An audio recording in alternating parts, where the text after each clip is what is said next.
Paz do Senhor para a igreja. É motivo de grande alegria eu estar aqui fazendo parte desta festa linda. Eu já quero agradecer a Deus pela oportunidade de poder estar aqui juntamente com a igreja, para juntos louvarmos e engrandecermos o nome do Senhor. Quero agradecer a Deus, pelo convite que a irmã Lidiane, e o diácono Leandro fizeram a mim. Muito obrigada por esta confiança depositada em meu ministério. E eu sei que eu verdadeiramente não sou nada se do Senhor não vier. Eu também quero agradecer aqui ao meu pastor, presbítero Estevam, o diácono Marildo, que se encontra por aí, em algum ponto. Lá está, irmão Marildo. Quero agradecer os irmãos ali de Piracicaba, que hoje tinha culto lá, mas eles acharam por bem vir me acompanhar. E agradeço a congregação de Ilambu, ali na pessoa da Elaine, do departamento de jovens. Muito obrigada por estar sempre comigo, orando a Deus ao meu favor. A mensagem de hoje se encontra na primeira epístola de João, no capítulo 2 e no versículo 18.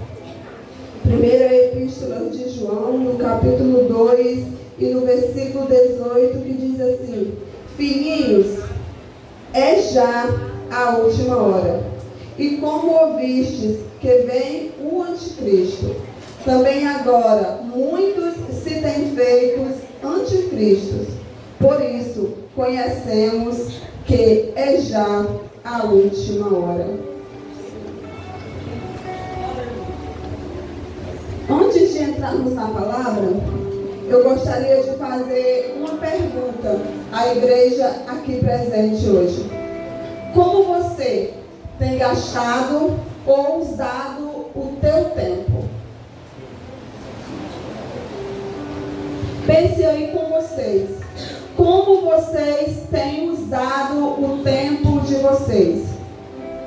Nós, os jovens, o Leandro disse que até 100 anos, então eu ainda estou na faixa etária, viu, Leandro?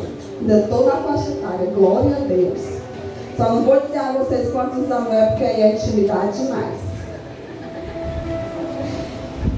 Os jovens, eles têm a tendência de deixar tudo para o amanhã. Amanhã eu faço, depois eu resolvo, depois eu leio a Bíblia, depois eu oro, depois eu vou participar do evangelismo. E esse depois nunca chega. Porque quanto mais nós usamos o depois, mais o depois fica longe da nossa realidade. Mais o depois fica distante do propósito de Deus para as nossas vidas. Então por isso eu pergunto, como nós temos gastado o nosso tempo presente, o nosso tempo de agora? João era aquele discípulo amado, aquele discípulo que caminhou com Jesus durante o Calvário. João é aquele discípulo que encosta a cabeça no peito de Jesus. João é aquele que corre em direção ao túmulo quando escuta dizer que o Mestre ressuscitou. João também é aquele que tem a revelação das coisas do porvir. Apocalipse. Mas João agora ele está escrevendo às igrejas. Porque João agora ele escuta dizer que dentro da igreja se levantaram falsos mestres. Homens que estão distorcendo a mensagem da cruz. Homens que não acreditavam mais na morte de Jesus. Homens que diziam que a morte de Jesus tinha sido uma encenação. Que o Deus poderoso tinha abandonado o homem na hora da cruz. Esses eram os gnósticos. Mas eles eram homens que saíram de dentro da igreja. Eram homens que ouviram a mensagem do Evangelho. Mas mais, eles começaram a criar um evangelho mais favorável. Um evangelho que não exigia renúncia. Um evangelho que está tudo bem ter um pé na igreja e o outro no mundo. Mas o que me preocupa é que esses anticristos saíram do nosso meio. E hoje, quando eu olho para esta palavra, eu vejo que não é diferente. Tem surgido homens com ideias mirabolantes sobre o que é o evangelho. Ideias que alargam o caminho dos céus. Ideias que deixam os jovens soltos, sem aprisco, sem pastor. Jovens que estão sendo enganados por este falso evangelho. Mas eu estudando esta palavra, eu vou falar sobre arrebatamento, sobre renúncia, e o Espírito Santo me conduzia a falar sobre serviço. Se você puder ir comigo até o livro de Josué, o capítulo 1 e o versículo 9, diz assim: não tu mandei eu? Esforça-te e tem bom ânimo, não temas nem te espantes, porque o Senhor teu Deus é contigo por onde quer que andares. A urgência do tempo. Josué, ele nasceu em um contexto em que Josué, ele era escravo ilimitado. Ele não podia fazer o que queria na hora que queria. Ele estava submisso às vontades de Faraó. O seu corpo era torturado no serviço dia após dia. Mas quando Josué nasceu, existia toda uma comunidade, como a irmã Lidiane, como a irmã Elaine, como o presbítero Estevão, que falava a Josué sobre uma história de uma promessa. A promessa que um dia um libertador surgiria e tiraria o povo daquela sentença de escravidão. E Josué cresceu sendo escravo, mas com a mente focada em uma promessa. Por isso nós estamos aqui, porque vivemos uma realidade de um mundo totalmente fora de ordem, mas ainda cremos na promessa de um arrebatamento. Ainda cremos que um dia o céu se rasgará ao meio e o Mestre nos chamará pelo nosso nome. Foi assim que Josué cresceu e assim que nós devemos crescer na presença do Senhor hoje, aqui e agora. Cercado por um mundo de iniquidade, mas crendo na promessa de que um dia o Salvador virá nos resgatar. Então, como temos gastado o nosso tempo? Temos apenas servido na escravidão? Ou temos aprendido a confiar nesta promessa? E Josué, ele atentou o seu coração para aquela promessa. E um dia Josué vê no meio do povo um homem que disse que eu vim em nome do eu sou. E o eu sou me disse que este povo partirá da terra do Egito e caminhará até uma terra que emana leite e mel. E Josué acreditou na promessa. Josué intensificou-se em ouvir as palavras daquele homem. 9 pragas, a 10ª.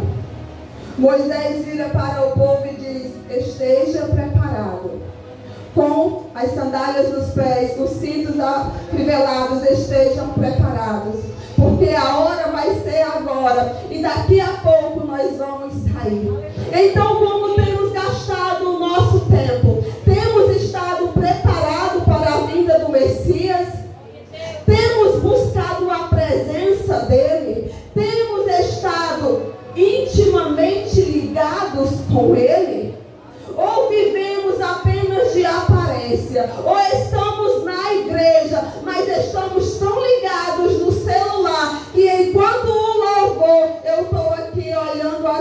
mensagens. Enquanto o pastor ministra, eu estou aqui vendo as minhas redes sociais. Eu estou pensando no trabalho da escola. Eu estou pensando na conta a pagar. Será que eu estou aproveitando o tempo que é me dado agora? É já a última hora. E isso traz uma sensação de urgência. É urgente que nós busquemos a presença do Senhor. É urgente que nós estejamos com Ele todos os momentos da nossa vida. E Josué alcança aquela promessa. Eles saem daquela terra de escravidão e caminham em direção a uma terra prometida. Um dia, nós também saímos do mundo de horror, acreditando na promessa de entrarmos no céu de glória. Um dia, nós também saímos do mundo de horror, do mundo em que nós éramos escravos, acreditando na promessa que o homem de Deus nos anunciou, que um dia nós desfrutaríamos das mansões celestiais. E por isso nós somos alegres, por isso nós somos gratos, porque caminhamos para a celeste mansão. Só que um dia, Moisés no deserto, ele sobe a um monte. E Josué, decidido a aprender, vai com Moisés.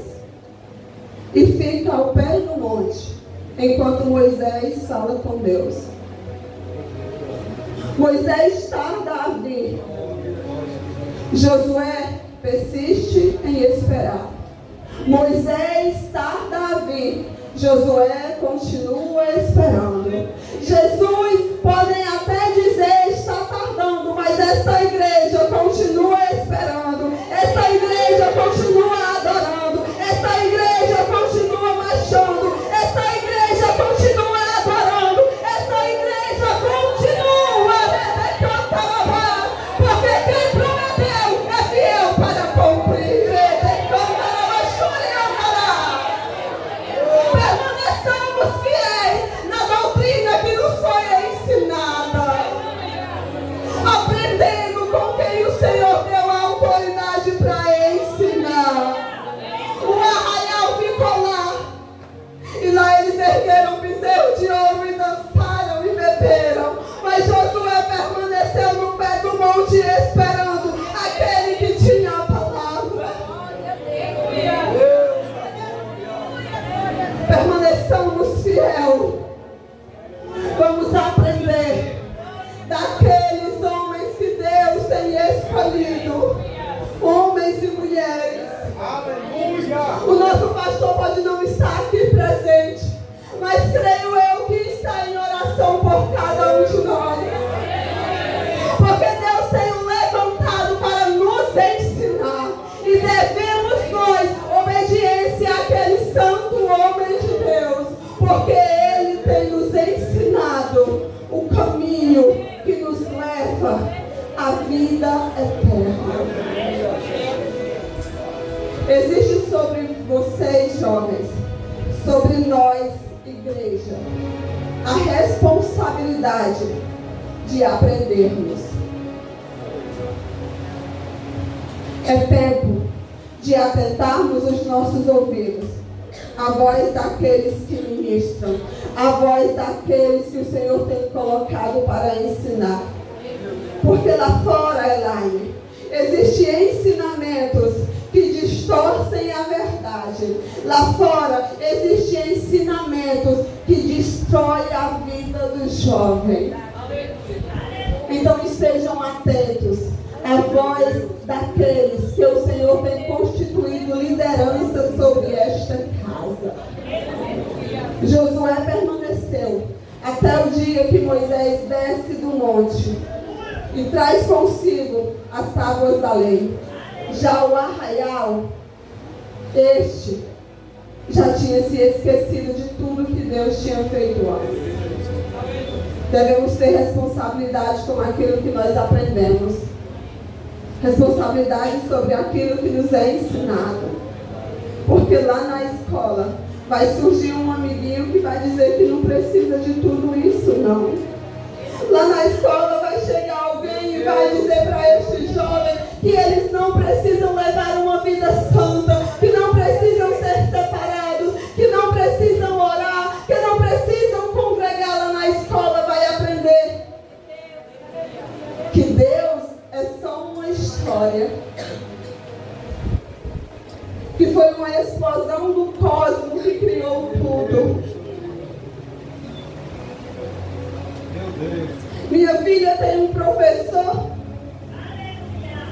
que disse a ela, disse à turma, que nas aulas dele, ele não queria ouvir falar de Deus, porque o universo foi uma explosão do cosmos e não de um Deus fantasma que permite tudo.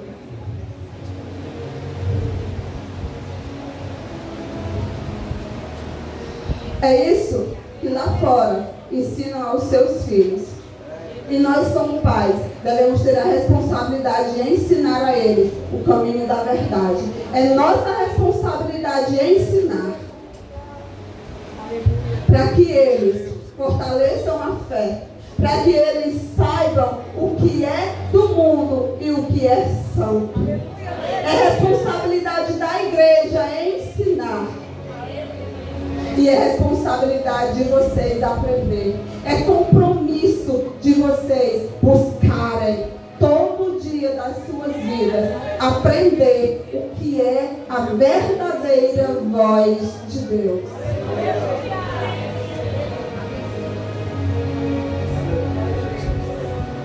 Devemos evitar as distrações. Paulo vai dizer que ninguém que milita se embaraça com o negócio desta vida, a fim de agradar aquele que o alistou. Não se distraiam durante um caminho. Não se distraia durante um processo. Usem a juventude de vocês, a força, como aqui já foi dito, para glorificar o nome do Eterno. E por último, para nós tem uma oportunidade incrível, Marcos. Para nós tem uma oportunidade incrível, Lidiane Mirede Cantarabá. Irmã Mara, há uma oportunidade para nós. Há uma oportunidade incrível nos céus para nós. Se você acompanhar a história, Moisés agora é guardado com Deus. E eles ainda não chegaram à terra prometida. Eles ainda não deram os últimos passos para alcançar aquela terra. E agora como vão chegar? E agora quem vai guiar? Só que existe um Josué que aprendeu. Existe um Josué que acreditou na promessa. Existe um Josué que não desfaleceu o coração durante a caminhada. Existe uma Osana que continuava apesar da dificuldade. Existe uma Ivanha que continuava acreditando, mesmo quando tudo dizia: para, é impossível, só vai até aqui. Jovem, essa oportunidade agora é de vocês. Vocês estão com a oportunidade de dar os últimos passos para entrar nesta Canaã celeste. Está agora sobre as nossas mãos esta responsabilidade. Mas e aí? Quando o teu nome for chamado, você terá a coragem de assumir os sonhos, os planos e os projetos de Deus? Será que vamos ter a coragem de nos levantar no meio de um mundo em que idolatrias, heresias, contendas, murmuração,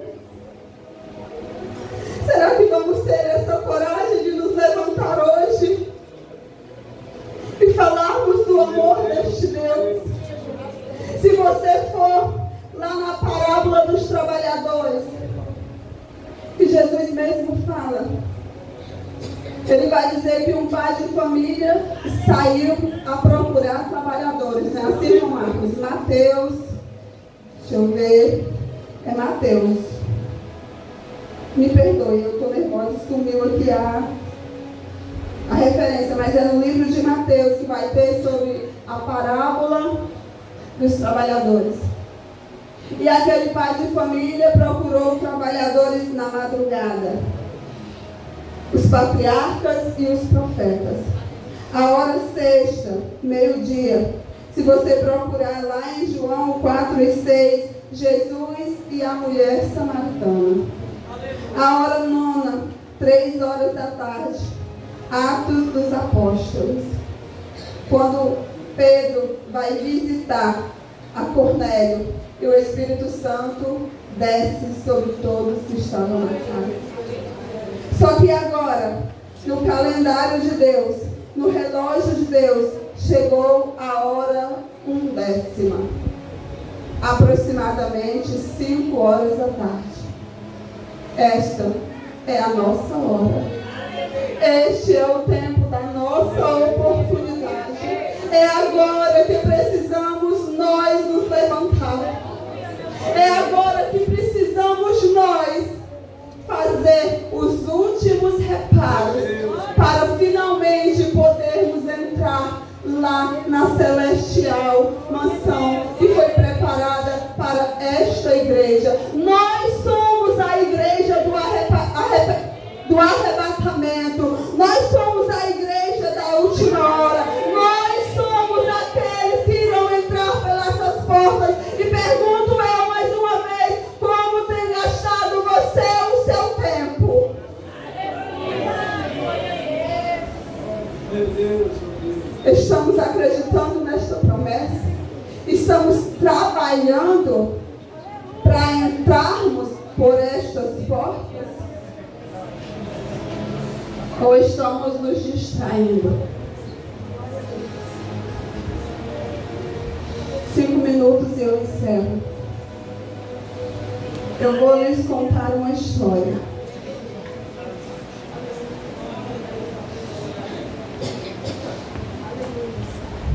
Lá no Bull, a Mó Mundira, acho que alguns aqui conhecem, ela doou um terreno e ergueram a primeira igreja. E lá foi pastorear um homem. Não sei se vocês conhecem. Francisco Miguel, alguém conhece aí? Ele foi pastorear lá no Bull. A mãe conta, tia, que todo domingo ele ia muito mais cedo para o Bull de bicicleta. E irmã Lidiane, quando ele chegava lá, ele não ia para a igreja. Ele subia aquele alto do Bull, andando de casa em casa e anunciando a mensagem do Evangelho. E ele convidava, irmão Marcos, os irmãos, as pessoas para ir para a igreja. Alguém não ia. Alguém pedia oração, alguém pedia uma palavra, mas não estava na igreja. Mas aquele homem persistiu em pregar, persistiu em chamar, persistiu em evangelizar. E aí a igreja começou a crescer. E a igreja Vila Bull começou a crescer na presença do Senhor. E muitos começaram a congregar lá. O Tim saiu de lá, a igreja prosseguiu. Só que aí veio a mudança de geração. Muita gente Deus começou a guardar. Muita gente Deus começou a levar para a glória. Meu Deus. Só que os que ficaram não quiseram ir. Os que ficaram não quiseram fazer. E aí eu digo, a igreja, irmã Lidiane, fechou as portas.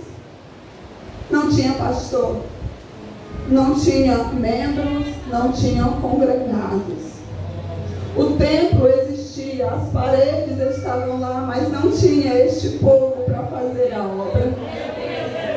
E a igreja Vila Bull já não existia.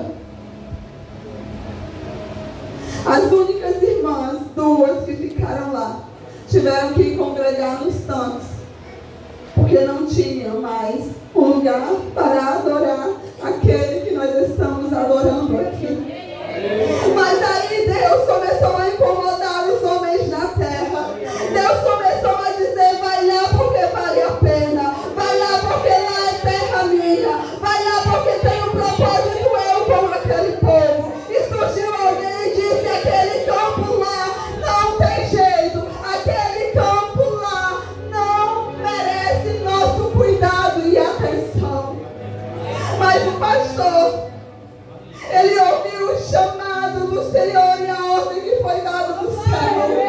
E então o pastor volta lá e chama o Chico Miguel.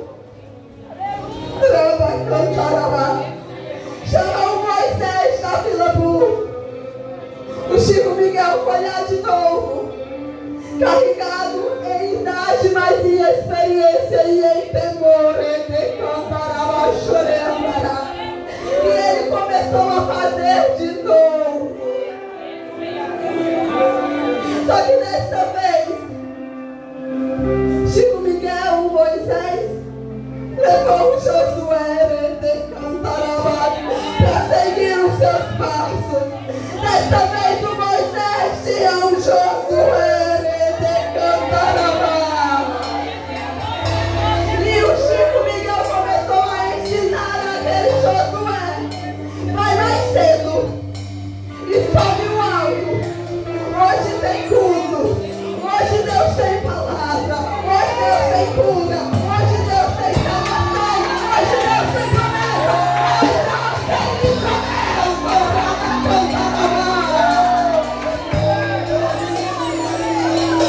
E ele subiu até alto, no meio do alto ele se encontrava lá, mas pra cima tem uma gigante esperando alguém que Jesus salva. E as portas foram abertas. E a mensagem foi pregada. E a família veio. E o marido veio. E a mãe, e o pai, e os irmãos. E a casa está cheia.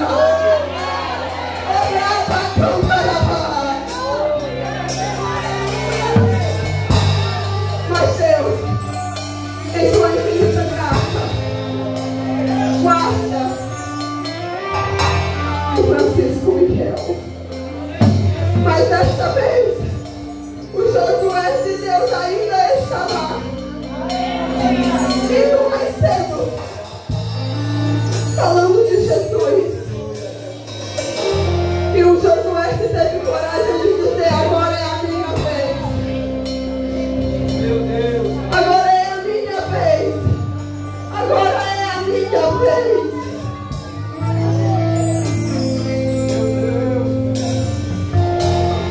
As duas irmãs, minha tia Antônia, a outra irmã Zefina. Aí Deus, irmã Antônia profetiza da casa do Senhor. Irmã Zefina, mulher de oração e súplica. Deus levou a tia e guardou.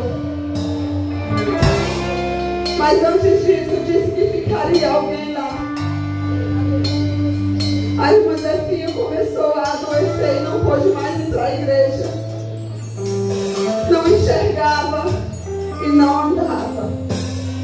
Mas toda vez que ela tinha força de falar,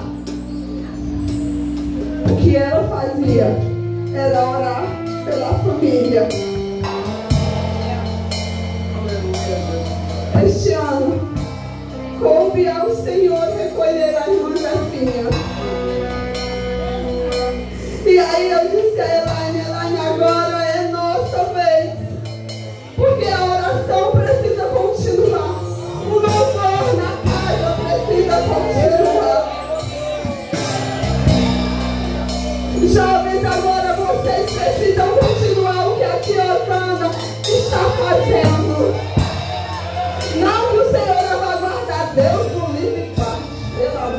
Deus. Mas vocês precisam ter coragem de assumir agora, quando ela está no caminho com vocês, ensinando. Como o irmão Estevão aprendeu com o Tio Miguel. Como o irmão Marcos Menezes vem aprendendo com o nosso pastor. É a nossa hora de nos levantarmos. É a última hora da igreja sobre a terra.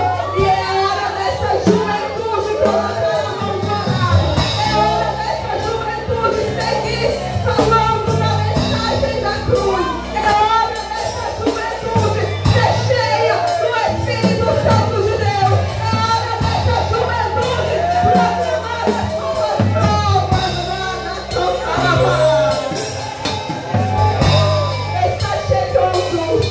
Está chegando o dia que os céus irão se abrir e nós não vamos mais precisar desta labuta. Mas e se for agora? Tenho eu frutos em minhas mãos? Tenho eu obras para apresentar ao Senhor? E quando Jesus me mostrar as suas mãos furadas, e quando Jesus, irmão Marcos, me mostrar as marcas dos espinhos sobre a sua testa, terei eu algo nas minhas mãos para dizer assim: irmão Leandro, eu fiz por ti, Jesus. Este fruto eu fiz por ti. Esta alma, Jesus, eu trouxe para ti. Este louvor, Senhor, eu cantei para ti. Este evangelismo eu fiz para ti. Temos nós gastado nosso tempo como juventude, trabalhando ou nos escondendo. Esta é a última hora e devemos